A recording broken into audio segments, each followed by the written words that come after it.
Bem-vindos ao programa especial com as ganhadoras da edição de 2021 do prêmio ANEFAC FIPECAF Troféu Transparência. Eu sou Emerson Dias, vice-presidente de capital humano aqui da ANEFAC, e recebo Abel Demétrio, que é diretor financeiro e de relações com investidores da Sanepar. Abel, seja muito bem-vindo ao nosso podcast. Boa tarde, Emerson. Sempre um prazer estar falando com vocês da ANEFAC, e principalmente em momentos assim felizes, né, de premiação. Bacana. Bom, em 2021, nós estamos comemorando bodas de prata do prêmio Troféu Transparência. E o slogan do prêmio é: o mundo se transforma, a transparência se intensifica, dando luz a novos conceitos de sustentabilidade e valores sociais, que agregam cada vez mais valor aos negócios. A Sanepar é ganhadora da categoria até 8 bilhões pela 8ª vez. Então, Abel, eu queria saber de você o seguinte: estamos na 25ª edição do prêmio, né? Então, quais foram os desafios extras que vocês enfrentaram na preparação das demonstrações financeiras de 2020, considerando o cenário de home office? Então, Emerson, realmente, quando a gente olha para o ano de 2020, né, que é o objeto aqui de avaliação das demonstrações financeiras, nós tivemos 2 eventos de pouquíssima recorrência, né? A questão do Covid, né, que é a questão mundial que assolou aí todos nós, né, de uma maneira quase que indiscriminada, que é, pelo menos na minha geração, um fato que eu nunca tinha observado. E no caso aqui da companhia, né, nós tivemos ainda a questão da crise hídrica, uma crise, principalmente aqui em Curitiba e região metropolitana, sem precedentes aí em 90 anos. Então, realmente, preparar as demonstrações financeiras de 2020 requereu, eu diria, além de um engajamento, uma força de espírito muito grande, né, tanto dos colaboradores da área contábil e financeira, mais especificamente, mas também a colaboração de todas as pessoas, os empregados da companhia como um todo, porque a gente, no final do dia, depende de todos aí para poder levar uma informação fidedigna no tempo tempestivo ao mercado. Eu diria que essas foram os principais desafios, mas tivemos outros, né, como os próprios desafios aí tecnológicos, né, porque a gente tinha que também, com um contingente menor de pessoas presenciais, isso também na companhia era algo desafiador, né, algo também nunca experimentado. Tivemos que fazer com parte das pessoas em home office, parte trabalhando presencialmente, o que veio, vamos dizer assim, a engrandecer, né, essa premiação, no sentido que foi também com bastante esforço, né, dadas as dificuldades. Bacana. E nós sabemos que um desafio extra desse processo foi a questão da gestão de pessoas. De que forma a empresa atuou para garantir uma boa saúde mental e emocional dos seus colaboradores? Realmente a questão de gestão das pessoas, eu diria que foi o tema mais sensível, né? A gente está falando de pandemia, né? Que mexe com a saúde das pessoas. A gente teve diversas, acho que todo mundo, né, teve algum conhecido, algum parente, algum familiar que acabou sendo vítima ou, de certa forma, pegou a doença, né? Isso foi em larga escala, né? Temos no Brasil mais de 600 mil mortos.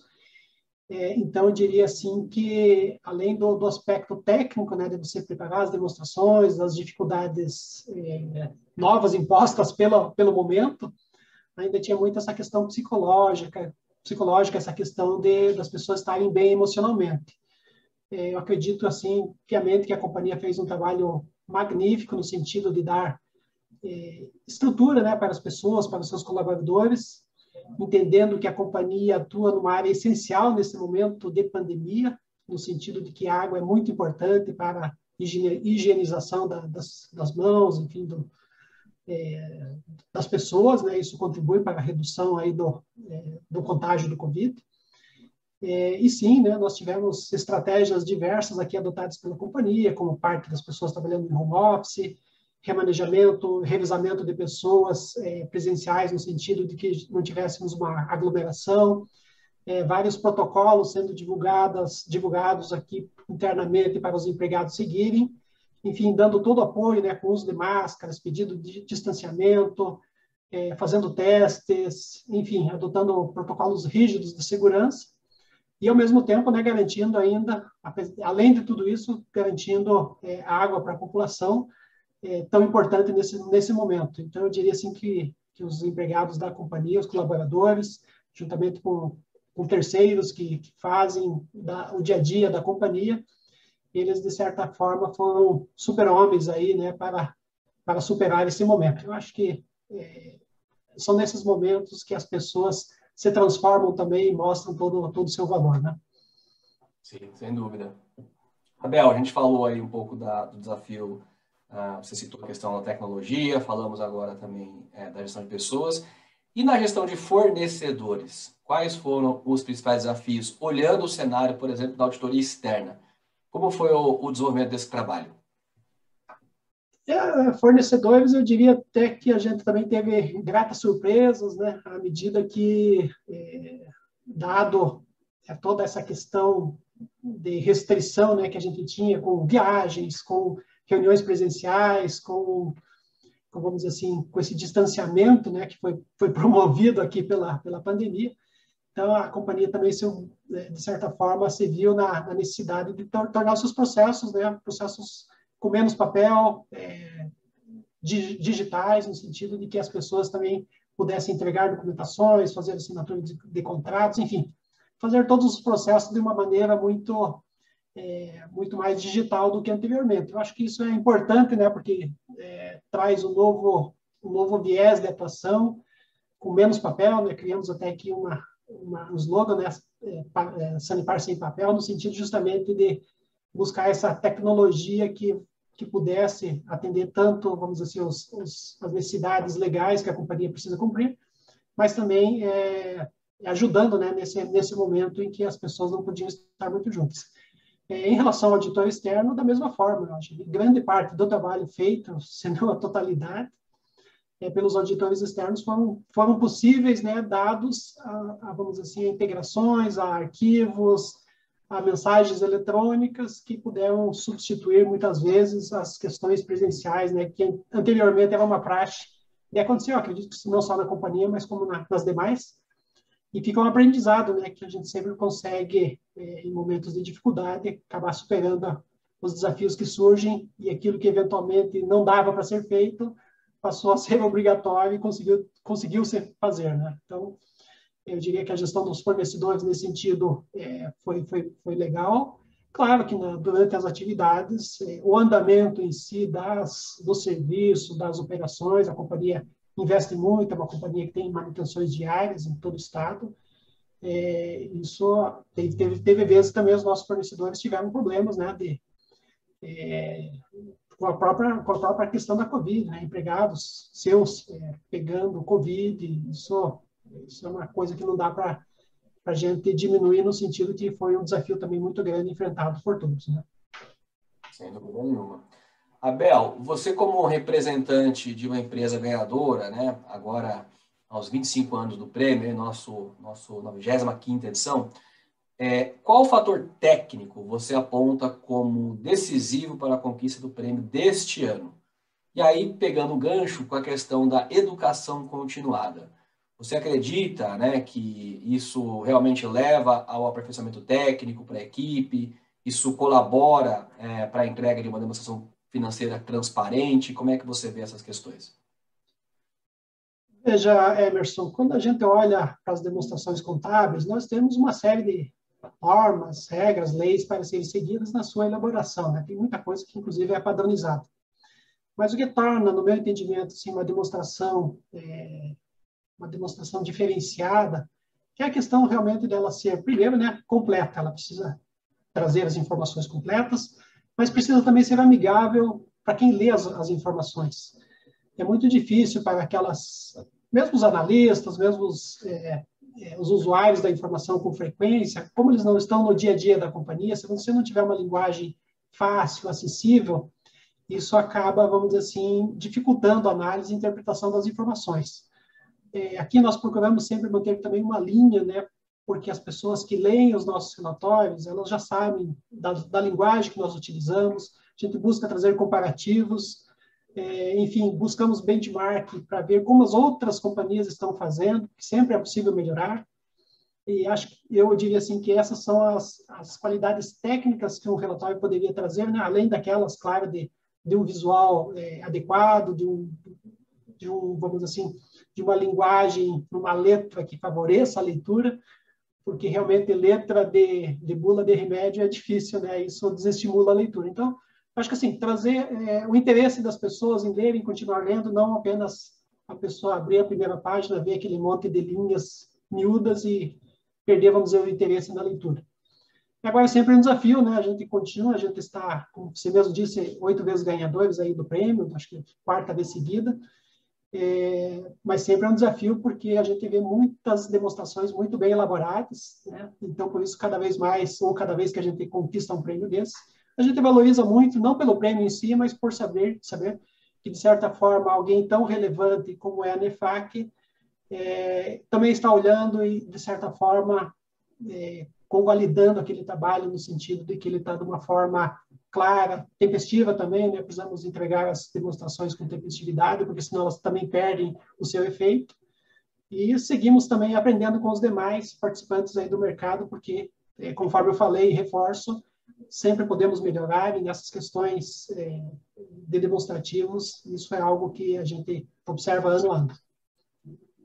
Bacana. E você falou da palavra aí, tempestividade, né? E acho que nada é mais tempestivo hoje do que falar de ESG.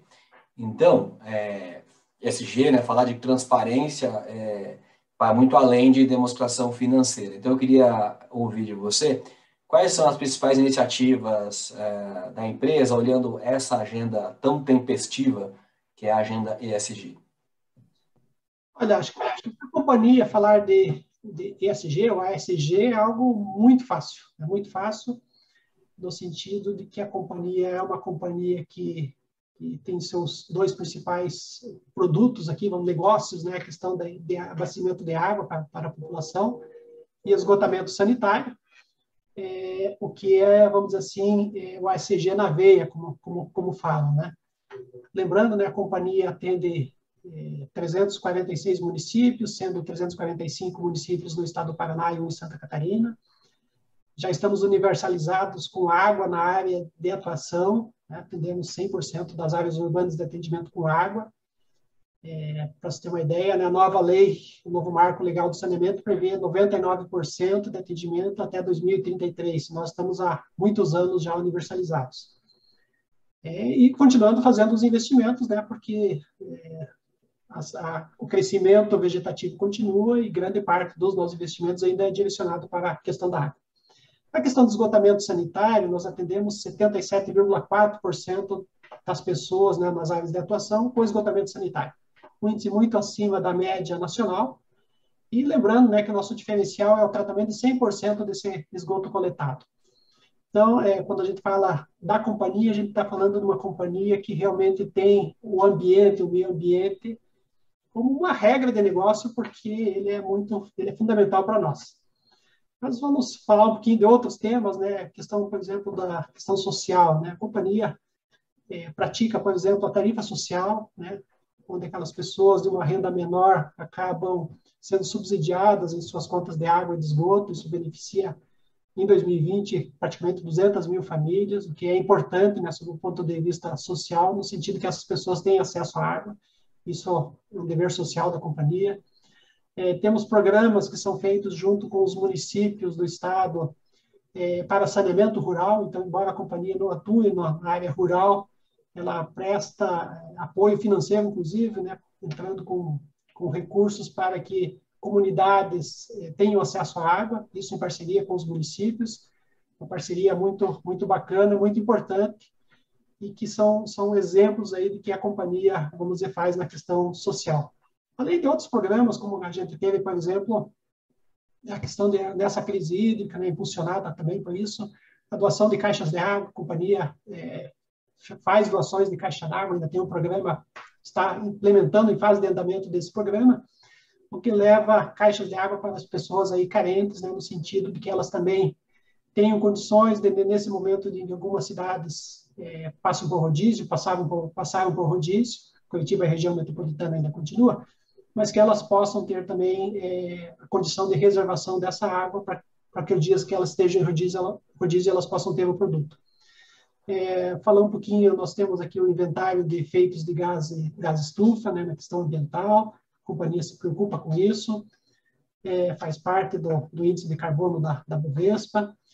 Na questão de governança, a companhia tem adotado uma série de medidas no sentido de estar, vamos dizer assim, muito bem posicionada com o seu programa de integridade, né, fazendo treinamentos para todos os empregados, para que todos possam atuar aí de maneira ética, com responsabilidade. Enfim, a companhia, eu diria assim, que faz muito, né, já nessa questão do ESG, muitas coisas, às vezes, a gente apenas não externava, não publicava, porque isso já está no DNA da companhia, né? Isso é algo que é inerente, eu diria, muito inerente à atividade que a companhia executa. Então, os empregados da companhia têm muita participação nas suas comunidades, né?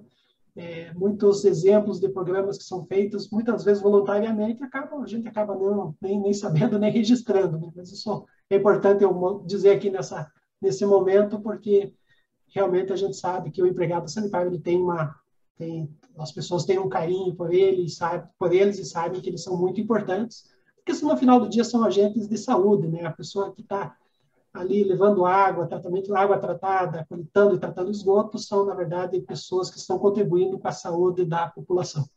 Eu diria, assim, que nesse tema a gente tem muito sempre a evoluir, né? Não é um tema que você faça, conclui e acabe. Eu acho que esse tema é importante que as empresas, que as pessoas, que a sociedade esteja muito atenta, as pessoas estejam muito linkadas, muito ligadas nesse tema, porque senão os reflexos em termos de meio ambiente, sociais, eles vão acabar impactando a todos, né? Eu acho que a gente vê aqui crises hídricas, né, não só no Brasil, mas em várias partes do mundo, né? Esses dias eu estava assistindo um programa que falava do Kuwait e do Iraque, com crises hídricas também severas. A gente vê a questão, por exemplo, dos refugiados nessa questão social, né? Às vezes vítimas de guerras. E assim, se as pessoas não tomarem consciência de que se todas não tiverem pelo menos um certo nível de condição de vida, todos serão afetados. Então, eu acho que o ESG é muito importante para que traga, inclusive, a consciência das empresas, que, claro, sim, as empresas precisam gerar sua riqueza, gerar os seus retornos, porque é isso que mantém o equilíbrio econômico financeiro das companhias e sua longevidade, mas as pessoas das companhias, das empresas, a própria empresa podem e devem, né, sempre estar buscando algo a mais, algo para o engrandecimento, vamos dizer assim, do ser humano como um todo, né? Essa, pelo menos, é a minha visão. E eu acho que quando nós temos um público investidor, quando tem um público olhando para isso, né, exigindo isso dos órgãos governamentais, das empresas, isso acaba realmente mostrando, né, aquelas empresas que são efetivamente responsáveis ambiental, socialmente e em sua governança, se elas estão produzindo um bem maior para todos, né, para a sociedade e para elas mesmas, né, porque uma vez que elas pratiquem tais medidas, elas são vistas de uma forma diferente pela sociedade.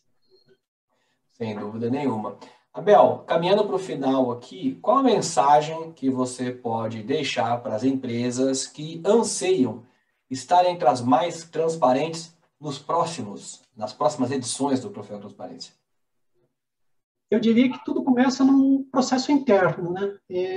Transparência, por exemplo, aqui na companhia, é um valor da companhia. Isso é um valor que não foi escolhido pela diretoria, né? Claro, no final é uma compilação, mas nasce da vontade das pessoas. Então, veja, transparência é um valor para a Sanepar. Isso está nos nossos reportes, está na nossa tela do computador do dia a dia, está no nosso consciente. Então, se a pessoa não tiver, se as pessoas, se os colaboradores não tiverem isso primeiramente muito internalizados, fica difícil apenas vender uma imagem de transparência. Obviamente, transparência não é mostrar tudo, não é mostrar tudo que você faz, mas sim mostrar o produto acabado, o produto final, no momento oportuno. Eu diria, então, que o primeiro passo é esse, né? Você ter isso internalizado nas equipes, junto aos seus públicos, né? Os fornecedores, sua cadeia de clientes, praticar isso, né? A questão de transparência precisa ser praticada. É importante, junto aos clientes, principalmente, a gente ter essa noção de que ele precisa estar sendo comunicado das coisas, ser transparente, evitar dar apenas as notícias boas, né? Porque daí parece que você está apenas escolhendo as notícias que você quer dar. Na verdade, não, quando você age com transparência, você dá uma notícia ruim, mas essa notícia, ou não tão boa, pelo menos, ela, poxa, a pessoa vai saber os motivos, as razões daquela notícia, isso a pessoa se prepara e ela tem uma receptividade muito melhor e entende melhor o problema dos outros. Todo mundo tem problemas, né? Nenhuma companhia no mundo é perfeita e todas, em algum momento, elas vão passar por algum momento que elas precisam comunicar algo que às vezes não é tão agradável. Mas não basta esconder, dizer que não é importante comunicar. Então, o segundo passo é comunicar, né? Comunicar de uma forma transparente, não escolher se a notícia é boa ou ruim, e sim dar de uma forma completa a notícia, no sentido de que todos possam avaliar aquilo e, vamos dizer assim, fazer o melhor uso da informação. O terceiro ponto, claro, nós estamos falando de um prêmio, né, de uma conquista, que se refere às demonstrações financeiras, contábeis, né, as demonstrações aí que são divulgadas ao mercado. Elas têm um padrão, elas precisam seguir o padrão.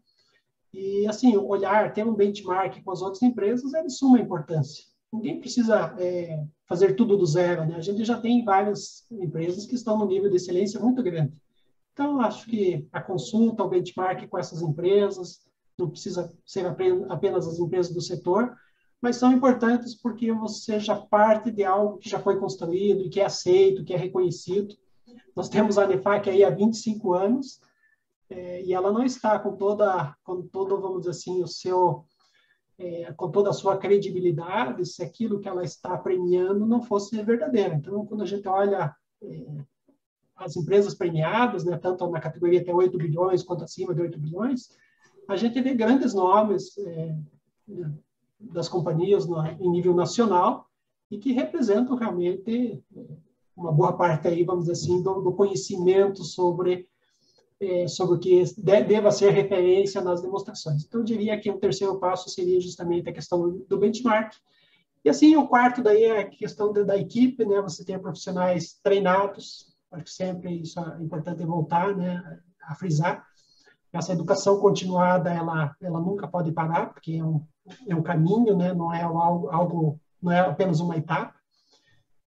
Continuada no sentido que os profissionais estejam atentos às mudanças legais, às mudanças de normativos, e que essas pessoas tenham capacidade de captar essas mudanças e traduzir isso num relatório que seja, no final do dia, de interesse de todos os seus usuários. Essas que seriam as minhas 4 dicas, né? Eu acho que fazendo este caminho, né? Bom, então, resumindo, né? Entendo que esses 4 pontos, né, que a gente comentou ali, fazendo essa sequência, a gente chega, sem dúvida, ao final de uma demonstração muito, muito apropriada aí para todos os usuários dela. Bacana. Abel, parabéns mais uma vez aí pela premiação, né? A 8ª vez que vocês levam o prêmio, agora nessa edição de 2021. E para encerrar essa nossa conversa, deixo aí você para fazer as suas considerações finais. Bem, Emerson, sempre temos uma expectativa, né, de estarmos bem posicionados em relação ao prêmio, ao troféu Transparência, não pelo prêmio, mas por aquilo que ele representa em si. E sempre, né, a gente tem quando a gente ganha, sempre parece-me que o último é sempre o mais gostoso, né? Não sei se é porque você está atualizado, né? Então te dá, claro, os outros deixam um histórico, deixam uma memória, mas o último realmente nos parece o mais importante porque é o atual. E realmente a gente ficou muito feliz, né, por essa premiação. Nos 25 anos a gente queria estar entre essa lista de seletas empresas que conquistaram o prêmio. Nosso caso, já falamos, né, a 8ª vez, a 4ª consecutiva. Então, eu entendo que a gente está num bom caminho. Sempre podendo melhorar, assim como todas as demais empresas.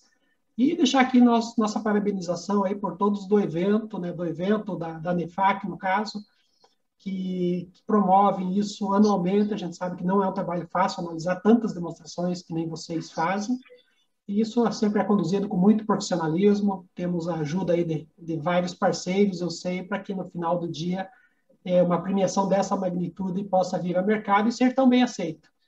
o reconhecimento do trabalho de vocês é muito, muito grande aqui, eu diria, entre os profissionais, né, que fazem a utilização dessa premiação.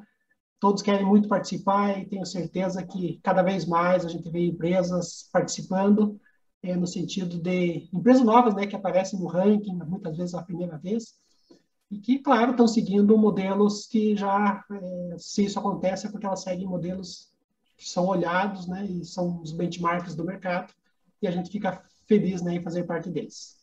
Um abraço, Emerson, e mais uma vez, muito obrigado. Imagina, nós que agradecemos. Bom, não perca a premiação deste ano, que acontecerá em formato híbrido e com transmissão ao vivo para o público no dia 23 de novembro. Acompanhe as ações do Troféu Transparência nos canais da ANEFAC, destaque para a playlist especial de podcast contendo a história da transparência com entrevistas exclusivas dos ex-presidentes da entidade e parceiros que marcaram a história do prêmio até hoje. E ainda, novidades que estão por vir, como o e-book comemorativo de 25 anos de história da premiação. Fique por dentro de todas as ações, acompanhe nossas mídias sociais. Nos vemos no próximo episódio do podcast ANEFAC. Siga conectado conosco. Um abraço e até a próxima.